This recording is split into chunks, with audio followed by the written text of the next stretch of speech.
From the studios of Tucson Business Radio X, recorded in the Stewart Title corporate offices on Broadway, you are now listening to The Mark Bishop Show.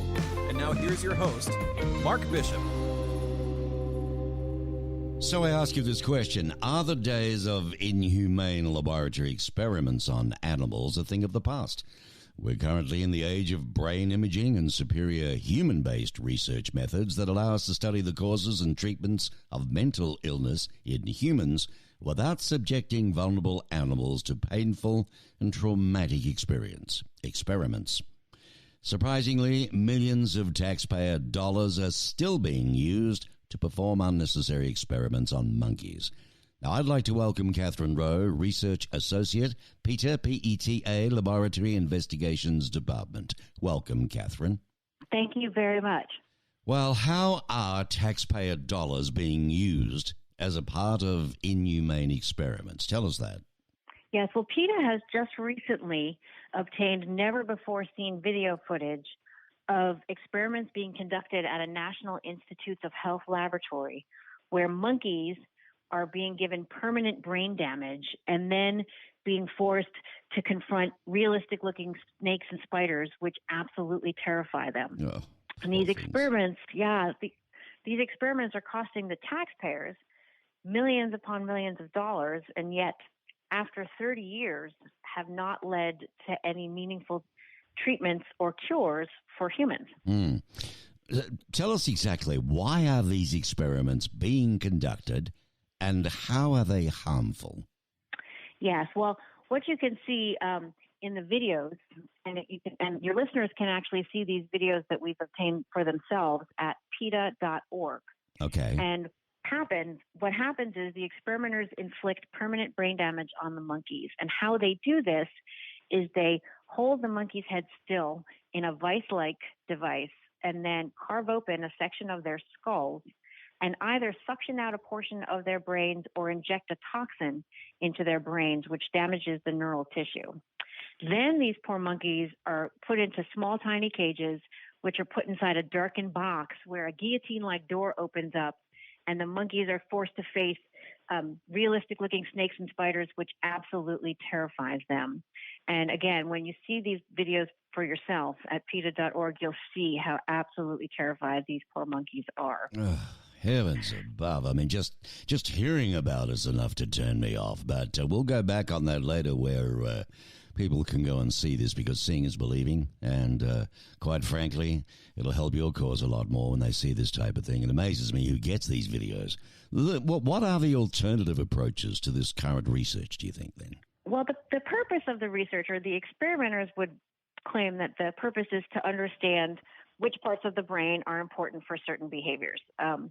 Now, fortunately, for several decades, we have been able to use neuroimaging tools. So that includes things like functional MRI or fMRI, PET imaging, EEG, which is a method of recording electrical activity from the brain, in human volunteers.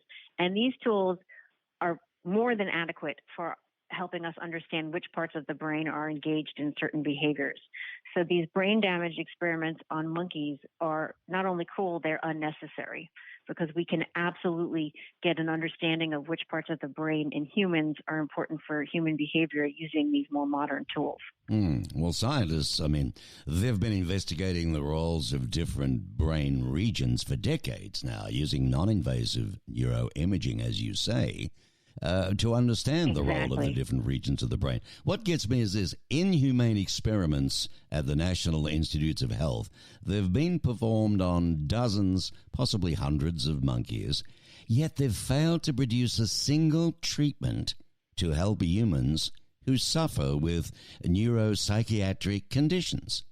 I mean, what's it worth? Why? Why continue, Well, I think you're exactly right, and I think probably many of your listeners are just as shocked as we are about that fact. I mean, the fact that they're so expensive, the fact that they're so harmful, and the fact that they're so useless.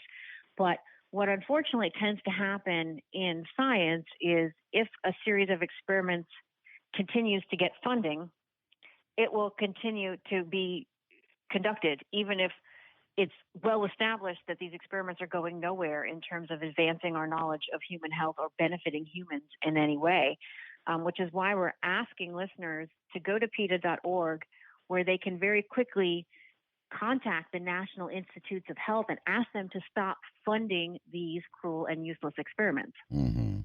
I mean, when you told me, and I'm going to look at the video because it entices me to want to try and do something about this. But, the argument could be, and you often hear it at the old days when you'd have a dinner party or something, discussion across the table. But do you realize that if we don't do these things with monkeys and animals, we're not going to find cures? Every night on the news right now, the COVID-19, right? No cure. So the argument is, look, for the sake of monkeys, for God's sake, and we could find a cure for COVID-19, would you not do it? And you must get this sort of thing all the time, Katherine. We certainly do, and I think what a lot of people don't realize is the colossal failure of animal experimentation to translate into human treatments or cures. So we know from decades of this sort of cruel experimentation that 95% of new treatments that were developed using animals fail in humans.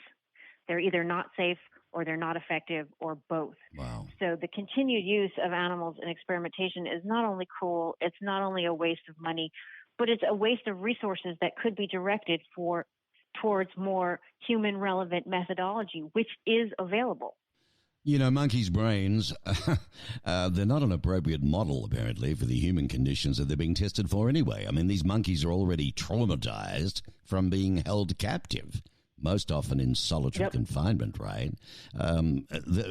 Immediately invalidates the results obtained from the experiments, which involve brain-damaging monkeys and then frightening them with rubber snakes and spiders. Good Lord. I mean, I feel for them terribly. It reminds me of a story when I was at school, in a boarding school. I won't say where and what and how, but I was a city slicker, regarded as one, compared to the country boys. They held me to a tree and held a snake in front of me. I'll never forget that. And I was only a foot away from my face. Stupid, stupid, stupid. So imagine, just because it's an animal doesn't mean it doesn't have feelings, right? That's exactly right. And the fear and the loneliness and the terror that the monkeys are feeling in this laboratory is all too real. And, these monkeys are kept in the laboratories for months, if not years at a time. Many of them are killed and dissected after the experiments. I mean, it's absolutely horrible. And as you said, the monkey's brain, particularly the brain of a monkey that's being kept in isolation in a laboratory, is not a normal brain. No. They're both physiologically and psychologically damaged from life in the laboratory. All right, listeners, now I want you to go to this. If you can't remember, this is a short one, but just in case, grab a pencil, all right? Okay, www.PETA,